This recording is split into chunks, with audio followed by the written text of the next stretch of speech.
Truk bermuatan kayu sengon terguling masuk ke jurang saat melintas di jalanan sempit di Desa Jambesari, Kecamatan Sumber Baru, Jember, Jawa Timur.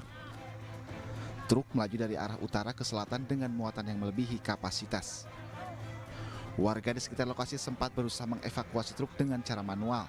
Beratnya muatan hingga medan yang terjal membuat evakuasi warga gagal. Truk baru berhasil dievakuasi dari jurang dengan menggunakan alat berat. Selain evakuasi truk, petugas yang datang ke TKP juga melebarkan jalan dengan memotong pohon di sekitar lokasi. Dia memuat pohon sengon, kayu sengon yang melebihi target dari truk tersebut. Sehingga ini kan jalan ini kita lihat di belakang kita, ini kan sempit akibat longsor 1 bulan yang lalu. Jadi karena muatan juga melebihi batas, hanya oleng ke kanan, hanya masuk ke jurang dekat sungai. Meski tidak ada korban jiwa, namun supir truk tetap akan dikenakan hukuman.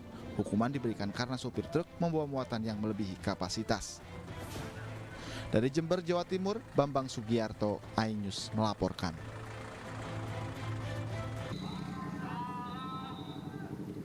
Aksi dilakukan dengan berjalan kaki di sejumlah titik di Kota Malang dengan membawa sejumlah atribut yang bertuliskan usut tuntas tragedi Kanjuruhan. Masa menilai aparat penegak hukum lamban dalam menangani kasus Kanjuruhan yang menewaskan ratusan orang tersebut.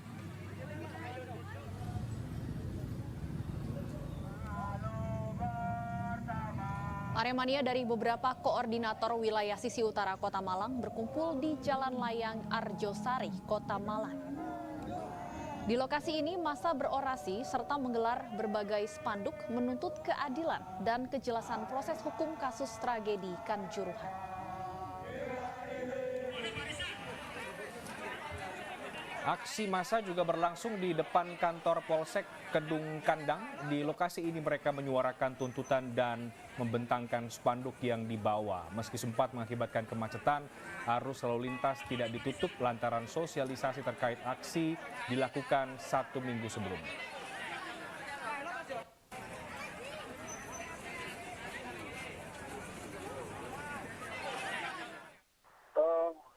Saat ini aksi sudah membubarkan diri. Jadi seluruh aksi di beberapa titik itu memang dilakukan secara serentak, namun tidak lama, rata-rata hanya 1 jam. Bisa saya tunjukkan, beginilah sekarang kondisi jalan di utara pintu masuk Kota Malang. Ya, meskipun demo sudah bubar dan hujan sudah turun, namun masih ada sisa-sisa kemacetan dari aksi demo tadi. Ya, Denny, apa saja yang menjadi tuntutan dari masa aksi? Yang dituntut oleh masa aksi adalah seperti yang dituntut oleh rekan-rekan mereka yang sekarang tengah berada di Jakarta. Mereka menuntut agar proses hukum terkait dengan tragedi Kanjuruhan ini jelas dengan menambahkan jumlah tersangka, juga pasal-pasal yang berbeda, bukan hanya pasal kelalaian. Baik, Denny, jika tuntutan mereka belum terjawab, apakah ada rencana dari Aremania untuk kembali akan turun ke jalan mungkin dengan massa yang lebih banyak lagi? Betul, Ronald. Jadi hampir hari Kamis dan hari Minggu, Aremania selalu melakukan aksi turun ke jalan. Mereka menuntut keadilan dan kejelasan kasus tragedi Kanjuruhan. Dan bila ini memang masih belum ada kejelasan, aksi-aksi semacam ini akan terus dilakukan. Massa yang terdiri dari penyintas, keluarga korban dan Aremania berunjuk rasa di Bareskrim Polri Sabtu kemarin. Mereka menuntut kejelasan hukum mengenai tragedi kerusuhan yang terjadi usai pertandingan antara Arema FC melawan Persebaya Surabaya pada 1 Oktober 2022 lalu. Massa yang telah lama menunggu akhirnya diperbolehkan masuk dan bertemu langsung dengan Karobin Opsnal Bareskrim Polri Brigjen Pol Daniel Tifauna. Menurut Daniel, laporan polisi tidak bisa diterbitkan karena alasan tidak adanya perwira yang piket saat itu. Barreskrim Polri menjanjikan akan menerbitkan laporan polisi korban Kanjuruhan pada Senin 21 November 2022. Intinya nanti kami akan kembali hari Senin, beliau tadi janjikan Senin jam 9 pagi ya. LP diterbitkan oleh Barreskrim Mabes Polri terhadap perkara Kanjuruhan Kabupaten Malang. Itu intinya. Sebelumnya sebanyak 50 orang yang terdiri dari keluarga korban dan penyintas mendatangi Barreskrim Polri pada pukul 9.30 waktu Indonesia Barat. Kuasa hukum tim gabungan Aremania mengatakan bahwa mereka membawa barang bukti berupa resume medis korban dan beberapa laporan terkait dengan kekerasan terhadap anak pada tragedi Kanjuruhan. Tim kuasa hukum gabungan Aremania menyebutkan dalam laporannya mantan Kapolda Jawa Timur ikut bertanggung jawab dalam tragedi Kanjuruhan. Dari Jakarta, tim liputan iNews melaporkan.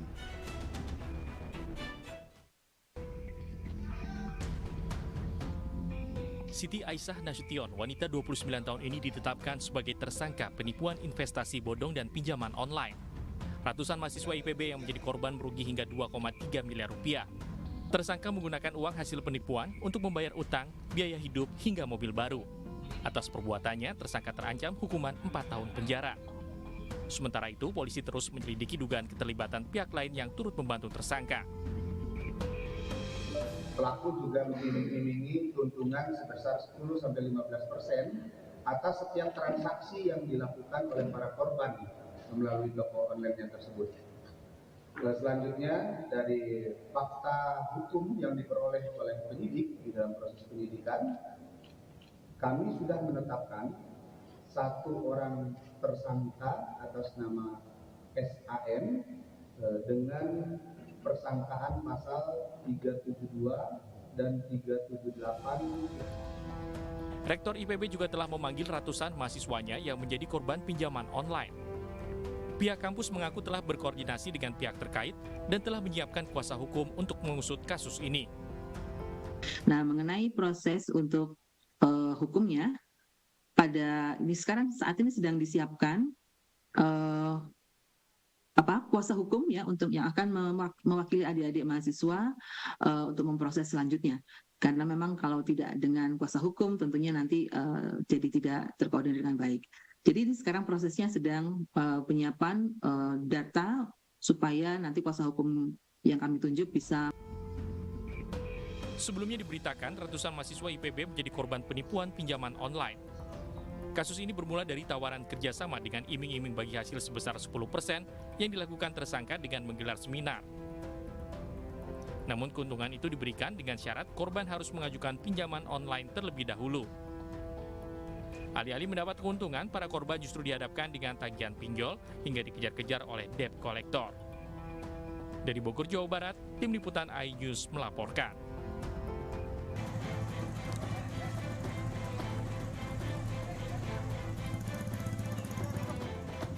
Truk bermuatan kayu sengon terguling masuk ke jurang saat melintas di jalanan sempit di Desa Jambesari, Kecamatan Sumber Baru, Jember, Jawa Timur.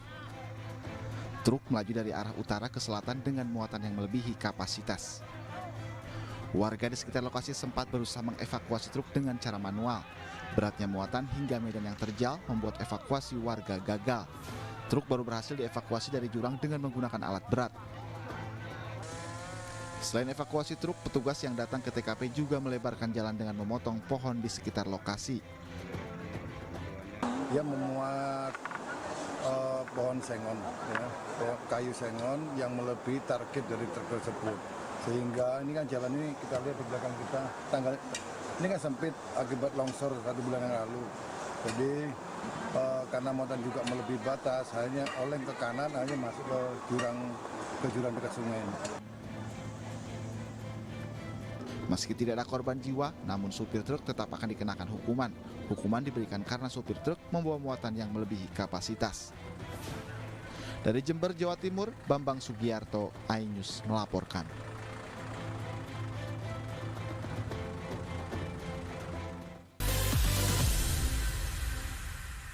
Morning Update, Senin sampai Jumat, pukul 7 pagi di iNews.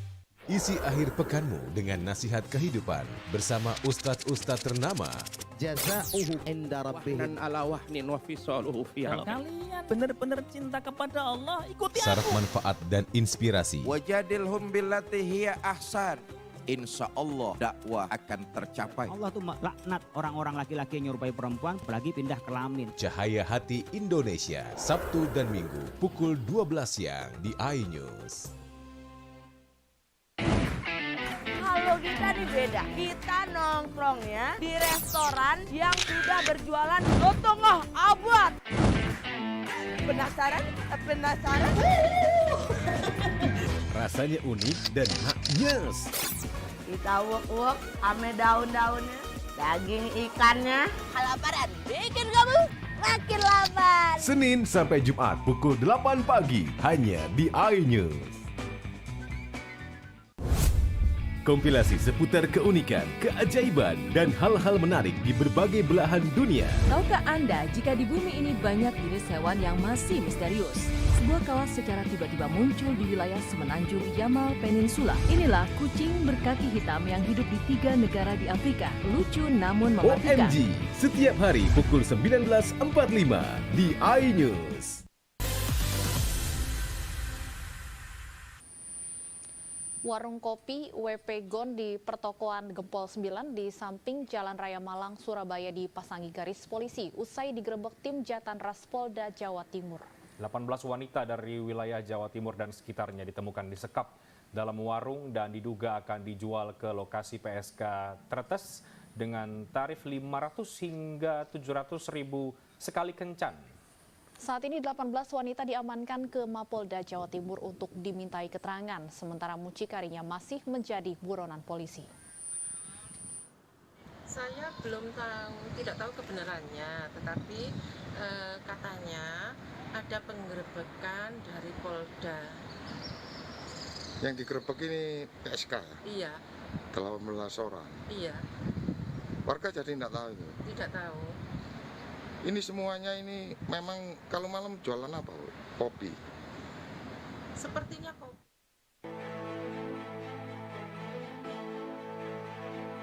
Polda Jawa Timur masih memeriksa 3 tersangka dalam kasus video asusila kebaya merah yang sempat menggemparkan dunia maya.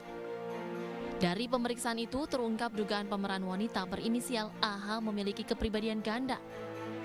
Hal itu dikonfirmasi oleh pemeran pria yang juga telah menjadi tersangka ACS. Menurutnya, AH bahkan memiliki 31 kepribadian dengan nama dan perilaku berbeda-beda. Beberapa nama yang digunakan antara lain Clara dan Luna. Sebelumnya, dugaan kepribadian ganda muncul setelah polisi menemukan kartu berobat rumah sakit jiwa di kamar AH. Informasi yang kami terima dari penyidik bahwa yang bersangkutan ini memang merupakan seseorang yang mempunyai kepribadian ganda. Ini ditunjukkan dari apa? Hasil penggeledahan di tempat yang bersangkutan atau di tempat singgah yang bersangkutan ditemukan ada kartu kuning dan beberapa faktur-faktur tanda berobat di salah satu rumah sakit yang ada di Surabaya.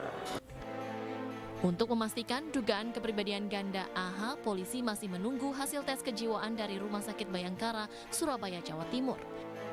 Tim Liputan iNews melaporkan.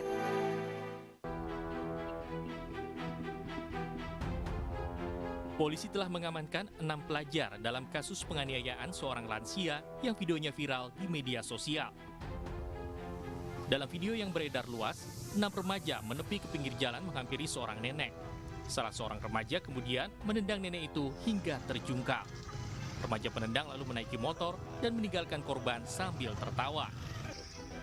Pasca diamankan, perwakilan orang tua para pelaku menyampaikan permohonan maaf.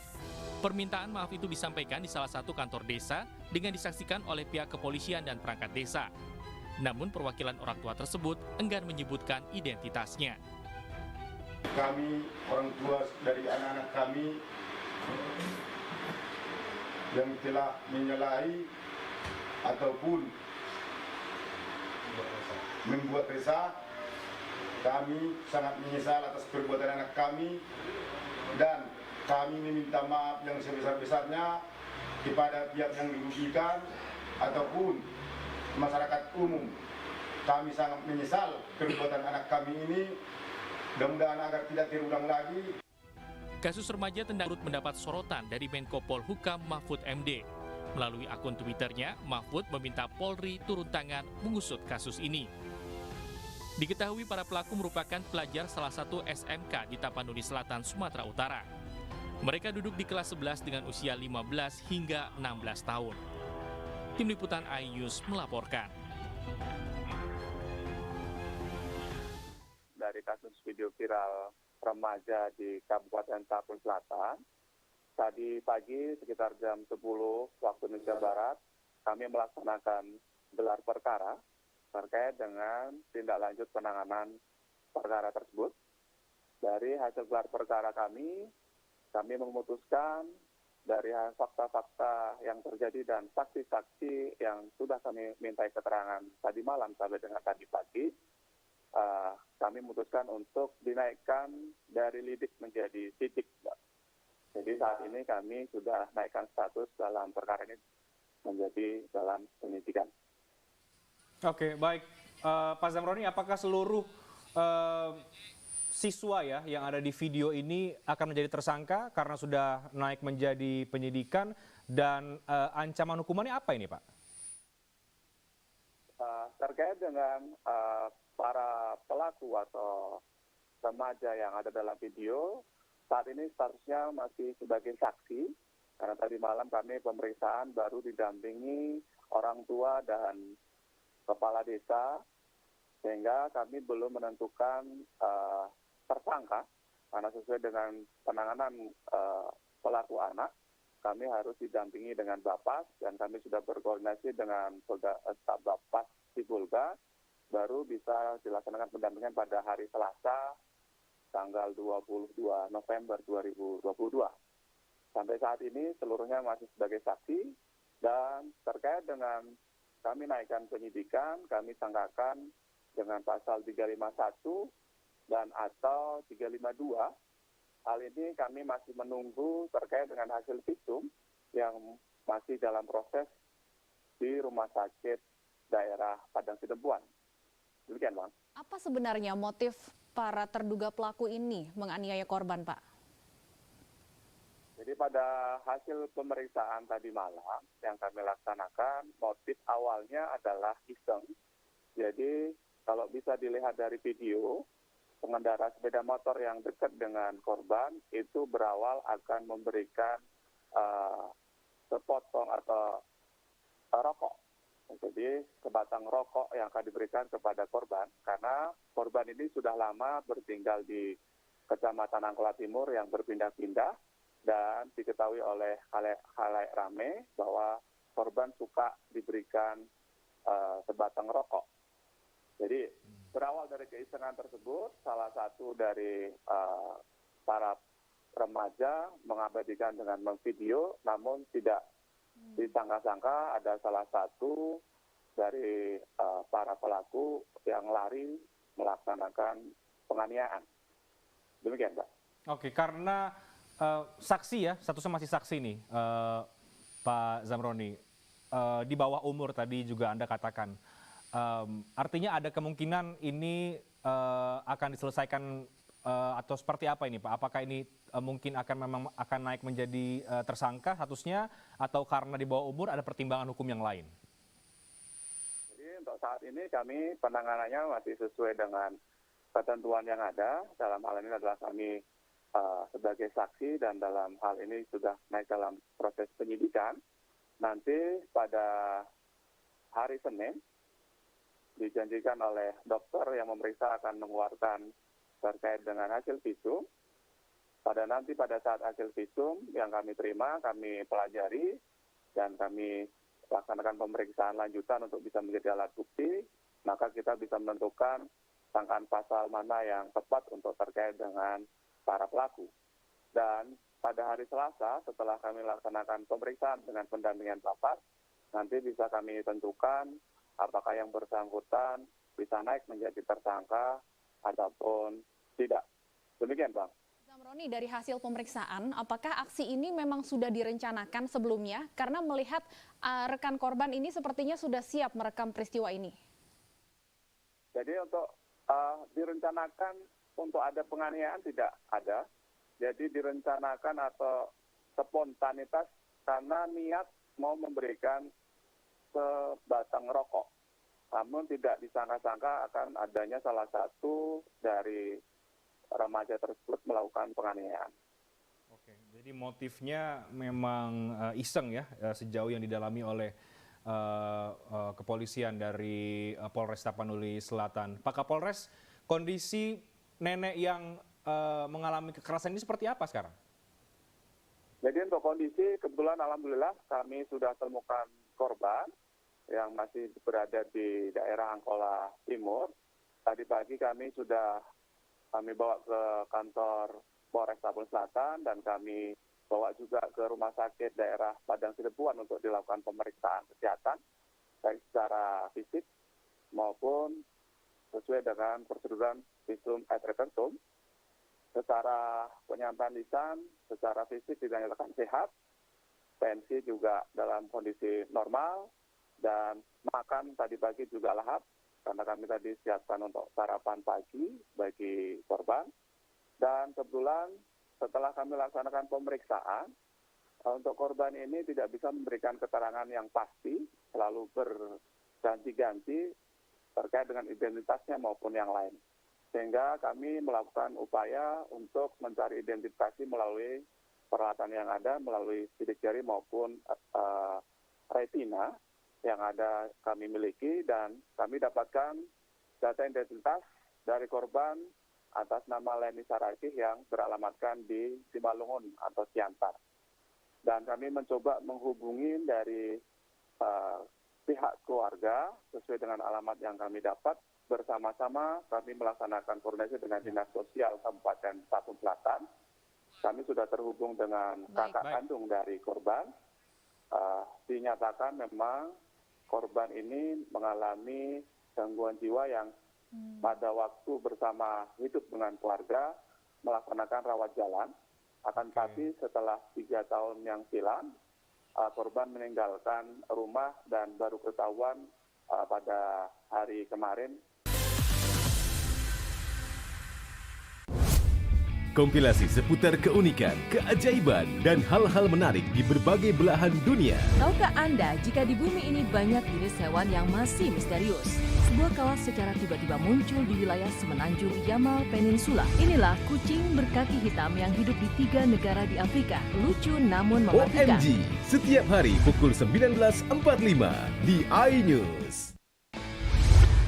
Morning Update, ada apa di hari ini? Menemani pagi Anda dengan informasi yang menarik. Tubrorima terkenal dengan bentuk puncaknya yang menyerupai meja. Timun laut biasa disebut dengan tripan.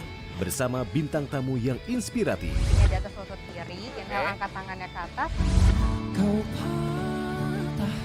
Morning Update, Senin sampai Jumat pukul 7 pagi di iNews. Isi akhir pekanmu dengan nasihat kehidupan bersama ustadz-ustadz ternama. Wajadilhum billati hiya ahsan. Insya Allah Cahaya Hati Indonesia, Sabtu dan Minggu pukul 12 siang hanya di iNews.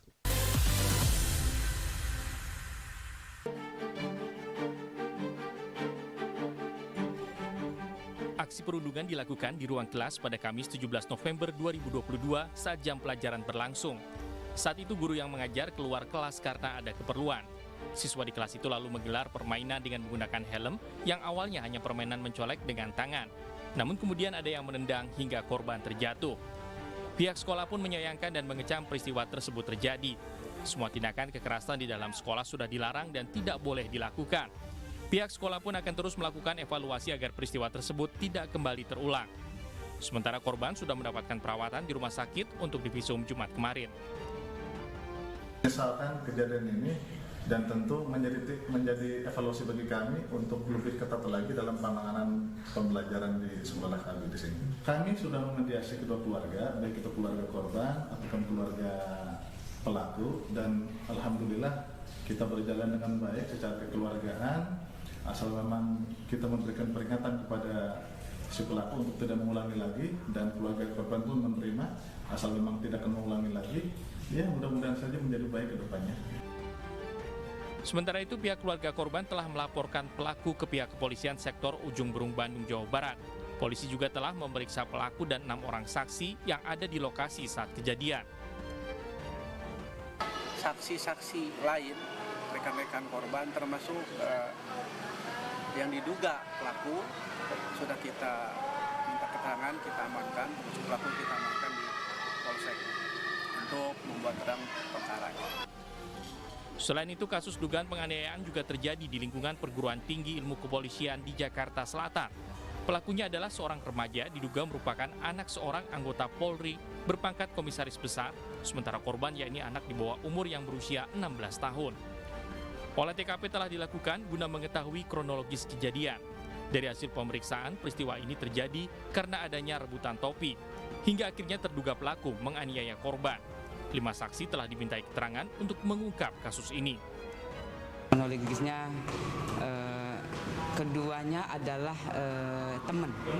teman satu les atau bimbel. Ya, jadi biasanya mereka juga adalah teman bercanda. Cuman waktu itu ya mungkin ada sesuatu yang sekiranya mungkin menjadi permasalahan, kemudian yaitu terjadi pemukulan. Penyidik juga berencana memanggil terlapor, namun waktu pemeriksaan belum bisa dipastikan. Tim Liputan iNews melaporkan. Itulah gurunya mengetahui istri saya ditelepon sekitar jam 9-an lah. Setelah ditelepon, dilihatin videonya, istri nangis, karena mungkin nggak tegang melihat videonya. Ya, kekerasan sangat luar biasa kalau lihat di dalam video. Cuma ada kekesalan, bentuk kekesalan dari situ. Tidak ada itikat baik dari pihak sekolah menemani saya sama istri saya sama anak saya ke rumah sakit, tidak ada. Jadi saya lah yang berangkat, saya, istri, anak bertiga. Tapi saya sempat bingung.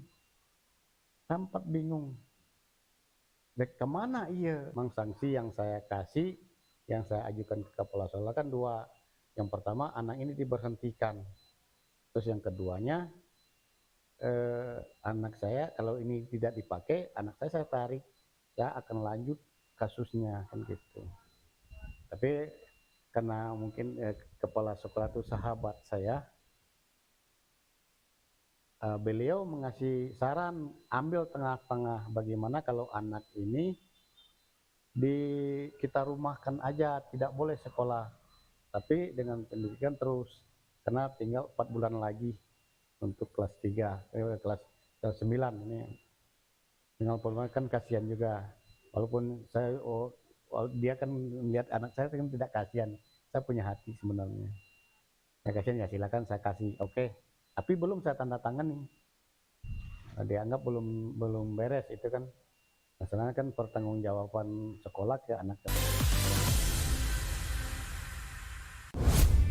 Kompilasi seputar keunikan, keajaiban, dan hal-hal menarik di berbagai belahan dunia. Tahukah Anda jika di bumi ini banyak jenis hewan yang masih misterius? Sebuah kawas secara tiba-tiba muncul di wilayah semenanjung Yamal Peninsula. Inilah kucing berkaki hitam yang hidup di 3 negara di Afrika. Lucu namun mematikan. OMG, setiap hari pukul 19.45 di iNews. Kita nih beda, kita nongkrongnya di restoran yang sudah berjualan lontong abad. Penasaran? Rasanya unik dan maknyes. Kita uek-uek ame daun-daunnya, daging ikannya. Kelaparan bikin kamu makin lapar. Senin sampai Jumat pukul 8 pagi hanya di iNews.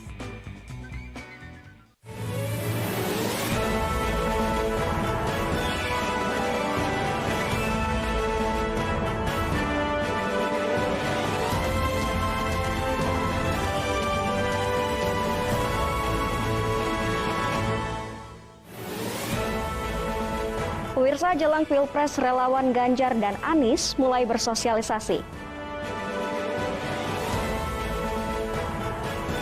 Kabupaten Oki antisipasi penyumbang asap karhutlah.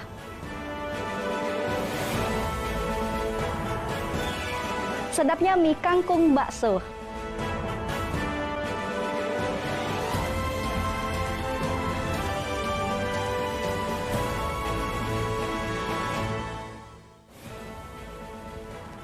Selamat pagi, apa kabar pemirsa? Senang sekali saya dapat menjumpai Anda dalam iNews Sumsel. 3 saja informasi tadi mengawali jumpa kita pada pagi hari ini.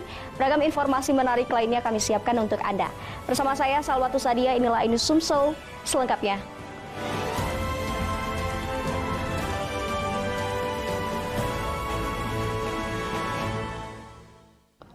Pemirsa, relawan Ganjar milenial Sumatera Selatan menggaet ratusan mahasiswa dan milenial masuk dalam barisan pendukung gerakan Ganjar Pranowo for Presiden 2024. Ratusan relawan ini bergotong royong membersihkan bantaran Sungai Musi, tepian Benteng Kuto Besak.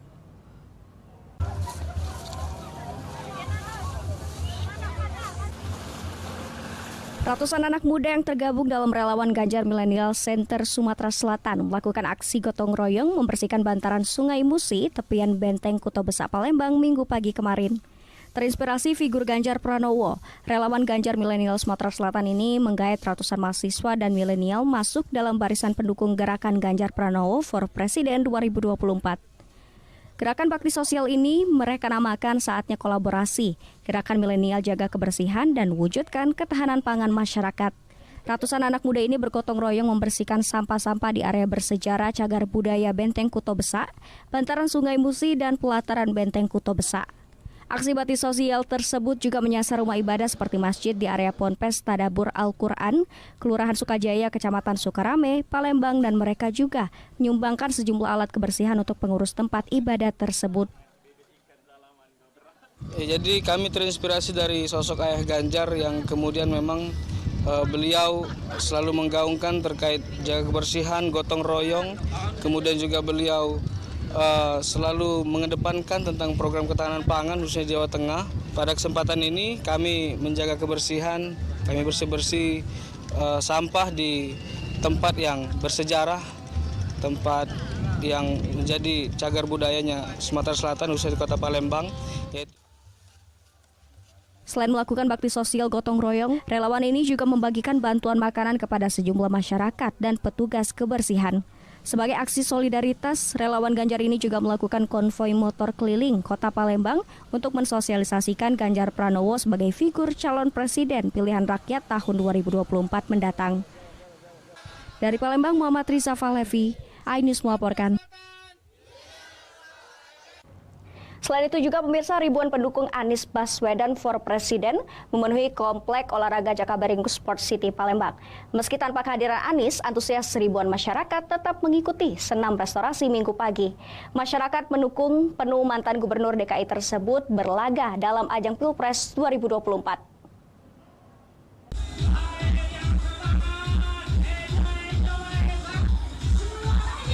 Ribuan masyarakat Kota Palembang memadati komplek olahraga Jakabaring Sport City Palembang mengikuti senam restorasi Partai Nasdem sekaligus mendukung Anies Baswedan maju sebagai Presiden 2024 mendatang.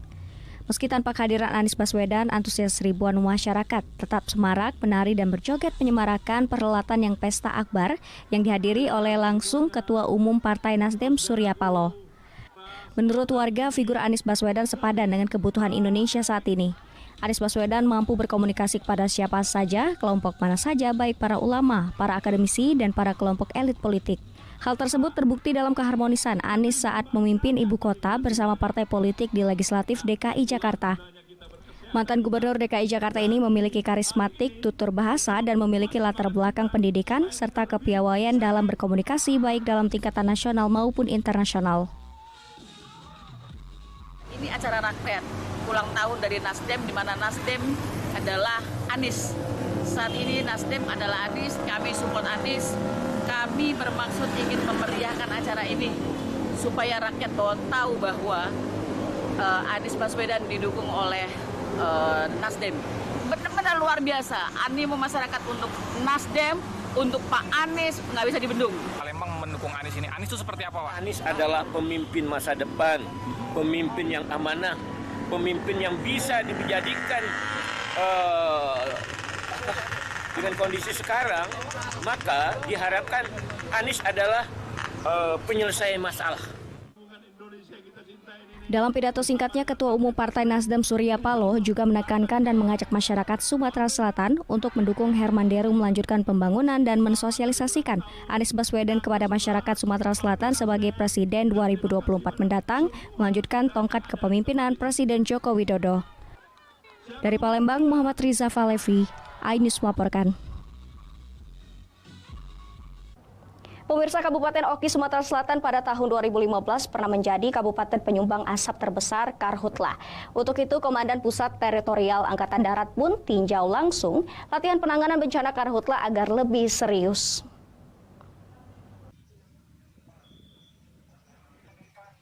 Komandan Pusat Teritorial Angkatan Darat, Letjen TNI Teguh Muji Angkasa meninjau langsung latihan penanganan bencana kebakaran hutan, kebun, dan lahan Karhutlah di Kabupaten Ogan Komering Ilir.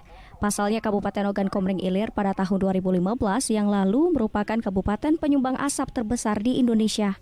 Kabupaten Oki diminta untuk lebih serius dalam melakukan penindakan dan penanganan bencana Karhutlah. Jangan sampai hal serupa kembali terulang.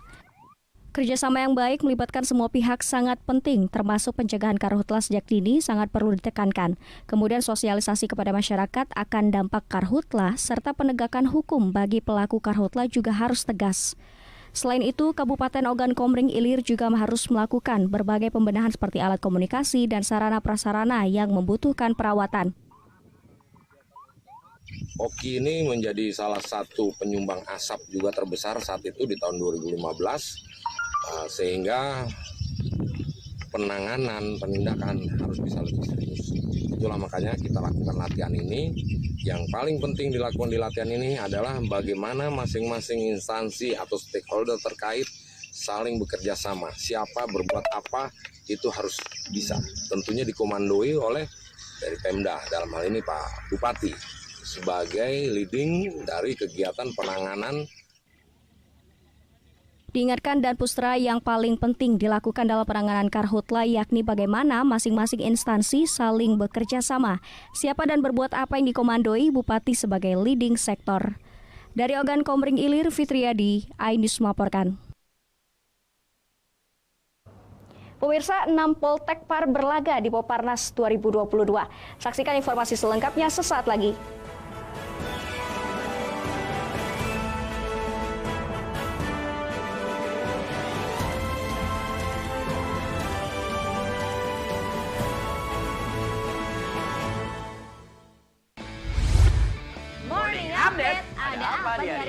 Menemani pagi Anda dengan informasi yang menarik. Pulau Raima terkenal dengan bentuk puncaknya yang menyerupai meja. Timun laut biasa disebut dengan tripan. Bersama bintang tamu yang inspiratif. Ini di atas lutut kiri, inhale angkat tangannya ke atas. Morning Update, Senin sampai Jumat pukul 7 pagi di iNews. Kalau kita nih beda, kita nongkrongnya di restoran yang sudah berjualan lontong abad. Penasaran? Penasaran? Rasanya unik dan maknyes. Kita uek-uek ame daun-daunnya, daging ikannya. Kelaparan bikin kamu makin lapar. Senin sampai Jumat pukul 8 pagi hanya di iNews. Isi akhir pekanmu dengan nasihat kehidupan bersama ustadz-ustadz ternama. Jazauhu inda rabbih ala wahnin wa fisaluhu fiha. Kalian benar-benar cinta kepada Allah, ikuti Syarat aku. manfaat dan inspirasi. Wajadilhum billati hiya ahsan. Insya Allah dakwah akan tercapai. Allah tuh laknat orang-orang laki-laki yang nyerupai perempuan, apalagi pindah kelamin. Cahaya Hati Indonesia, Sabtu dan Minggu pukul 12 siang di iNews. Kompilasi seputar keunikan, keajaiban, dan hal-hal menarik di berbagai belahan dunia. Tahukah Anda jika di bumi ini banyak jenis hewan yang masih misterius? Sebuah kawah secara tiba-tiba muncul di wilayah semenanjung Yamal Peninsula. Inilah kucing berkaki hitam yang hidup di 3 negara di Afrika. Lucu namun mematikan. OMG, setiap hari pukul 19.45 di iNews. Morning Update, ada apa di hari ini? Menemani pagi Anda dengan informasi yang menarik. Pulau Raima terkenal dengan bentuk puncaknya yang menyerupai meja. Timun laut biasa disebut dengan tripan. Bersama bintang tamu yang inspiratif. Ini di atas lutut kiri, inhale angkat tangannya ke atas. Morning Update, Senin sampai Jumat pukul 7 pagi di iNews. Halo, kita nih beda. Kita nongkrongnya di restoran yang sudah berjualan lotongoh abad. Penasaran? Penasaran? Rasanya unik dan haknyes. Kita uek-uek ame daun-daunnya, daging ikannya. Kelaparan bikin kamu makin lapar. Senin sampai Jumat pukul 8 pagi hanya di iNews.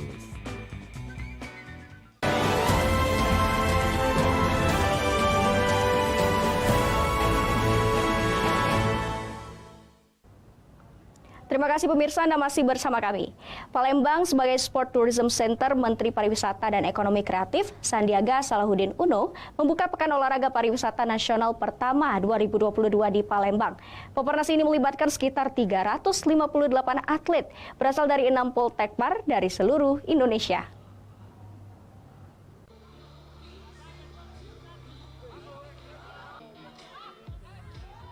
Membuka perhelatan Pekan Olahraga Pariwisata Nasional 2022, Menteri Pariwisata dan Ekonomi Kreatif Sandiaga Uno unjuk kebolehan dalam pertandingan basket 3-on-3 di lapangan kampus Politeknik Pariwisata Palembang Sabtu siang.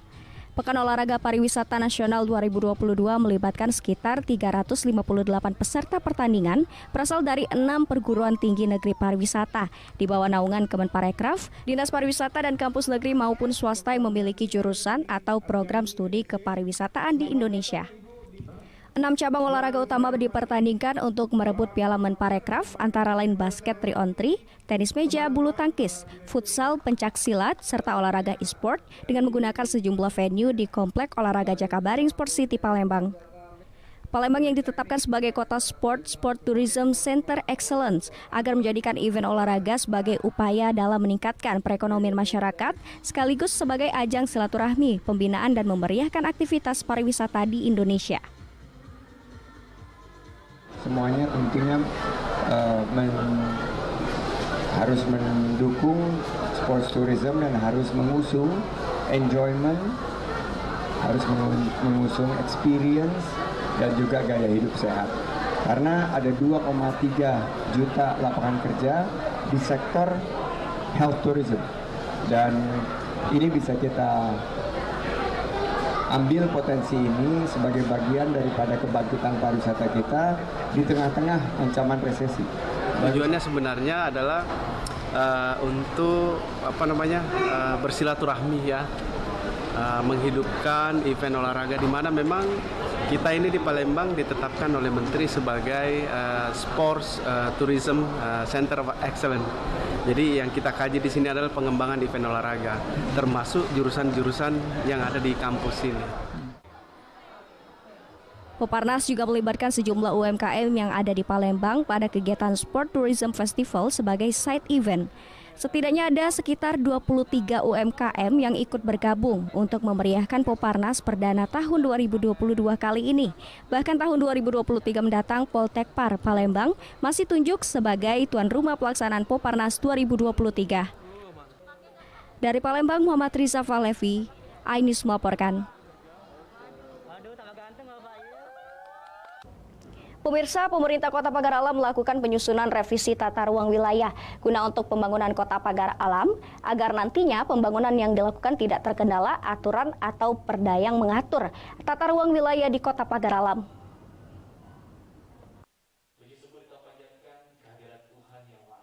Dalam rapat pembahasan revisi rencana tata ruang wilayah Kota Pagar Alam yang dilaksanakan di ruang rapat Besema 1, dihadiri langsung oleh Wali Kota Pagar Alam Alpian Maskoni dan Sekretaris Daerah Samsul Bahri, serta Kepala OPD di lingkungan pemerintah Kota Pagar Alam. Penyusunan rencana tata ruang wilayah atau RT/RW dilakukan agar perkembangan pembangunan kota tidak terbentur aturan yang ada sehingga kemajuan Kota Pagar Alam tidak terhambat. Nantinya investor dari luar daerah yang akan masuk ke Kota Pagar Alam juga tidak terkendala. Hal ini merupakan upaya awal dari revisi tentang Perda RT/RW nomor 7 tahun 2012 Kota Pagar Alam. Selain itu, Kota Pagar Alam juga mendapatkan penghargaan terbaik 2, penyediaan ruang terbuka hijau. Wali Kota Pagar Alam, Alfian Maskoni mengatakan hal ini merupakan revisi awal Perda Nomor 7 Tahun 2012 Kota Pagar Alam. Yang paling penting adalah bagaimana mengakomodir kepentingan masyarakat sekaligus memikirkan dampak lingkungan dari perda tersebut. Yang paling penting dalam review ini adalah bagaimana kita mengakomodir kepentingan masyarakat, akan tetapi sekaligus kita memikirkan dampak lingkungan dari perda tersebut.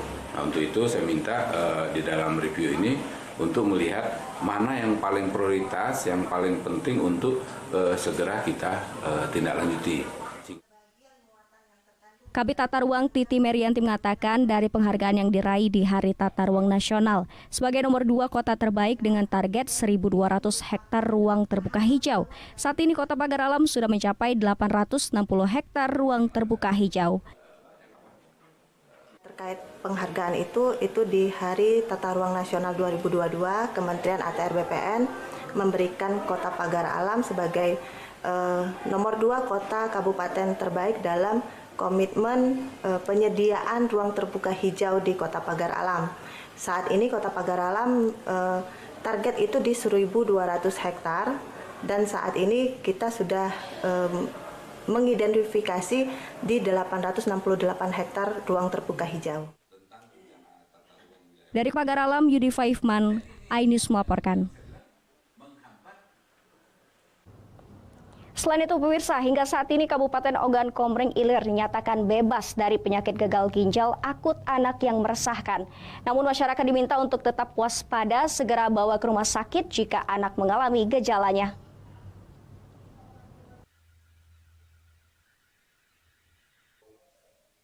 Indonesia saat ini sedang diterpa penyakit yang rentan dialami anak-anak, yakni penyakit gagal ginjal akut. Penyebabnya diduga obat berupa sirup anak yang mengandung diethylene glycol atau DEG dan ethylene glycol atau EG yang membahayakan kesehatan anak.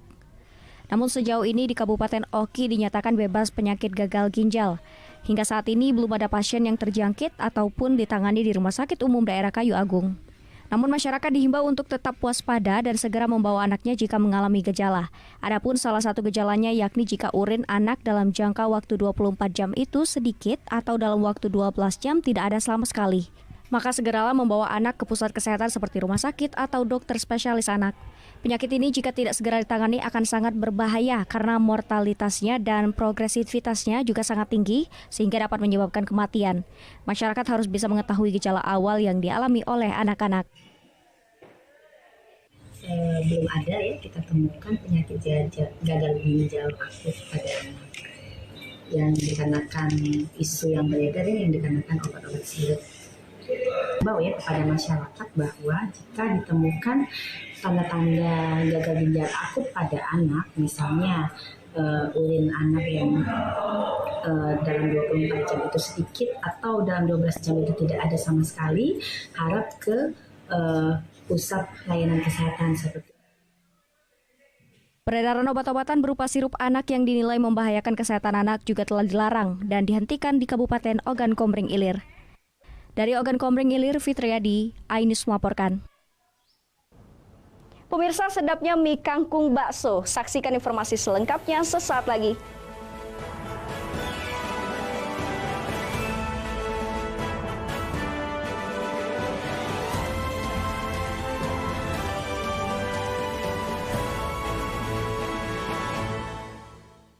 Isi akhir pekanmu dengan nasihat kehidupan bersama ustadz-ustadz ternama. Wajadilhum billati hiya ahsan. Insyaallah Cahaya Hati Indonesia, Sabtu dan Minggu pukul 12 siang hanya di iNews. Kalau kita nih beda, kita nongkrongnya di restoran yang sudah berjualan lotongoh abad. Penasaran? Penasaran? Rasanya unik dan maknyes. Kita uek-uek ame daun-daunnya, daging ikannya. Kelaparan bikin kamu makin lapar. Senin sampai Jumat pukul 8 pagi hanya di iNews. Morning Update, ada apa hari ini? Temani pagi Anda dengan informasi yang menarik. Roraima terkenal dengan bentuk puncaknya yang menyerupai meja. Timun laut biasa disebut dengan tripan. Bersama bintang tamu yang inspiratif. Ini di atas lutut kiri, inhale angkat tangannya ke atas. Morning Update, Senin sampai Jumat pukul 7 pagi di iNews. Isi akhir pekanmu dengan nasihat kehidupan bersama ustadz-ustadz ternama. Jazauhu inda rabbihim ala wahnin wa fisaluhu fiha. Kalian benar-benar cinta kepada Allah, ikuti Syarat aku. manfaat dan inspirasi. Wajadilhum billati hiya ahsan. Insya Allah dakwah akan tercapai. Allah tuh laknat orang-orang laki-laki yang nyerupai perempuan apalagi pindah kelamin. Cahaya Hati Indonesia, Sabtu dan Minggu pukul 12 siang di iNews. Kompilasi seputar keunikan, keajaiban, dan hal-hal menarik di berbagai belahan dunia. Tahukah Anda jika di bumi ini banyak jenis hewan yang masih misterius? Sebuah kawah secara tiba-tiba muncul di wilayah semenanjung Yamal Peninsula. Inilah kucing berkaki hitam yang hidup di 3 negara di Afrika. Lucu namun mematikan. OMG, setiap hari pukul 19.45 di iNews.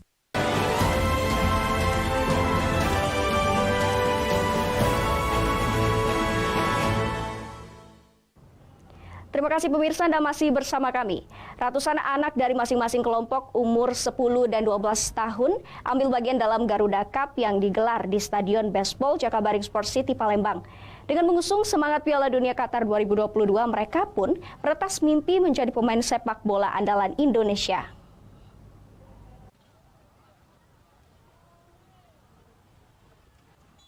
Ajang Garuda Cup menjadi geliat sepak bola di masa kevakuman liga dan aktivitas sepak bola akibat tragedi Kanjuruhan, Malang. Mengusung semangat Piala Dunia Qatar 2022, Garuda Cup digelar untuk wilayah Sumatera 1 yang terdiri dari Sumbaksel dan Sumatera Barat. 32 tim dari 6 provinsi ini mengirimkan wakil terbaik untuk kelompok umur 10 tahun dan 12 tahun. Hanif Johan selaku ketua pelaksana mengatakan bergulirnya Garuda Cup menjadi semangat untuk terus mencari bibit pesepak bola berbakat baik untuk klub maupun timnas. Untuk itu pemilihan Jakabaring Sport City menjadi penting karena bermain di venue Piala Dunia U20 ini seperti mimpi menjadi kenyataan. Hanif menilai Jakabaring Sport City bisa mengulang sukses ajang sebelumnya seperti Asian Games, Piala AFF, dan terbaru menjadi tuan rumah Piala Dunia U20. Garuda Cup juga menjadi euforia bagi pecinta tanah air untuk menyaksikan Piala Dunia Qatar 2022. Kita mengadakan di sini salah satu wujud kita untuk membantu mimpi mereka terwujud di sini. Termasuk euforia Piala Dunia, ya. Apalagi dengan menjelang Piala Dunia, untuk mensosialisasikan Piala Dunia, bagaimana Jakabaring menjadi venue terbaik yang dipercaya untuk menjadi venue Piala Dunia U20. Karena itu kita sosialisasikan di event ini. Senang. Kenapa senangnya? Karena bisa mengikuti acara ini kan orang bisa juara itu bisa kesini nih beruntung. Latihannya seperti apa? Latihannya setiap hari atau 3 kali seminggu. Juara wilayah Sumatera 1 nantinya akan dikirim ke putaran nasional. Dari Palembang, Bambang Irawan, iNews melaporkan. Pemirsa, kini ada mie kangkung menjadi hidangan baru, yakni mie bakso berkuah kental yang disajikan dengan kangkung. Untuk paket spesial biasanya ditambahkan jamur dan dimsum yang diinginkan.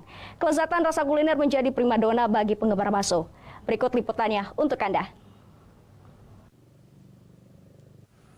Kedai Bakso Roro milik Fauzi yang berada di Jalan Palembang Betung, KM 42, Desa Kayuara Kuning, Kecamatan Banyuasin 3, Kabupaten Banyuasin sepertinya harus dikunjungi ketika Anda melintas di jalan ini. Pasalnya kedai bakso ini menyajikan kuliner yang cukup lezat untuk dinikmati. Ya, mie bakso kangkung salah satu menu andalannya. Hidangan ini disajikan dalam kuah kental berwarna coklat yang gurih, terbuat dari kaldu ayam atau kaldu daging sapi. Perpaduan dari mie, bakso, tauge, dan daun kangkung yang segar. Lalu sebagai penambah dan penguat rasa, perasan jeruk nipis atau jeruk kunci serta taburan bawang goreng. Menikmati kuliner yang satu ini dijamin akan ketagihan karena kelezatan rasanya cukup mengenyangkan perut yang sedang dilanda lapar. Harganya cukup terjangkau yakni Rp15.000 per porsi biasa atau ingin porsi spesial dengan harga Rp25.000 saja dengan tambahan dimsum, jamur, dan telur puyuh. Tentu akan menambah sedap saat disantap.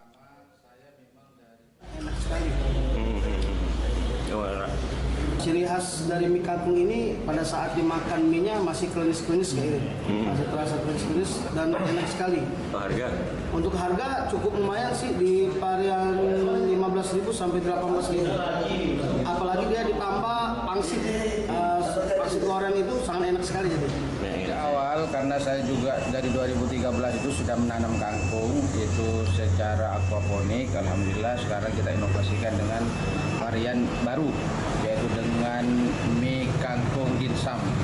Jadi variannya itu banyak sehingga apa yang kita lakukan di sini adalah untuk menyajikan kepada masyarakat dengan harga yang terjangkau. Bila penasaran dan sedang dalam perjalanan melintas Jalan Palembang Betung, tidak ada salahnya mampir untuk merasakan sensasi mie bakso kangkung. Dari Banyuasin, Ahmad Syaiful, iNews melaporkan. Pemirsa, informasi tadi sekaligus mengakhiri iNews Sumsel pada hari ini. Saya Salwatu Sadia dan kru yang bertugas mengucapkan terima kasih atas kebersamaan Anda. Sampai jumpa.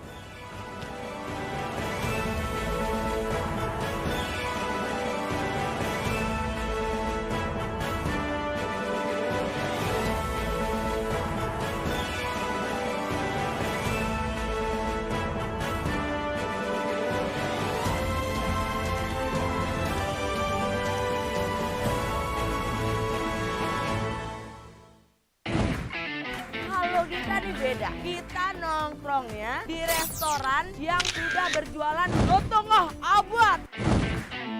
Penasaran? Penasaran? Rasanya unik dan maknyes. Kita uak-uak ame daun-daunnya, daging ikannya. Kelaparan bikin kamu makin lapar. Senin sampai Jumat pukul 8 pagi hanya di iNews.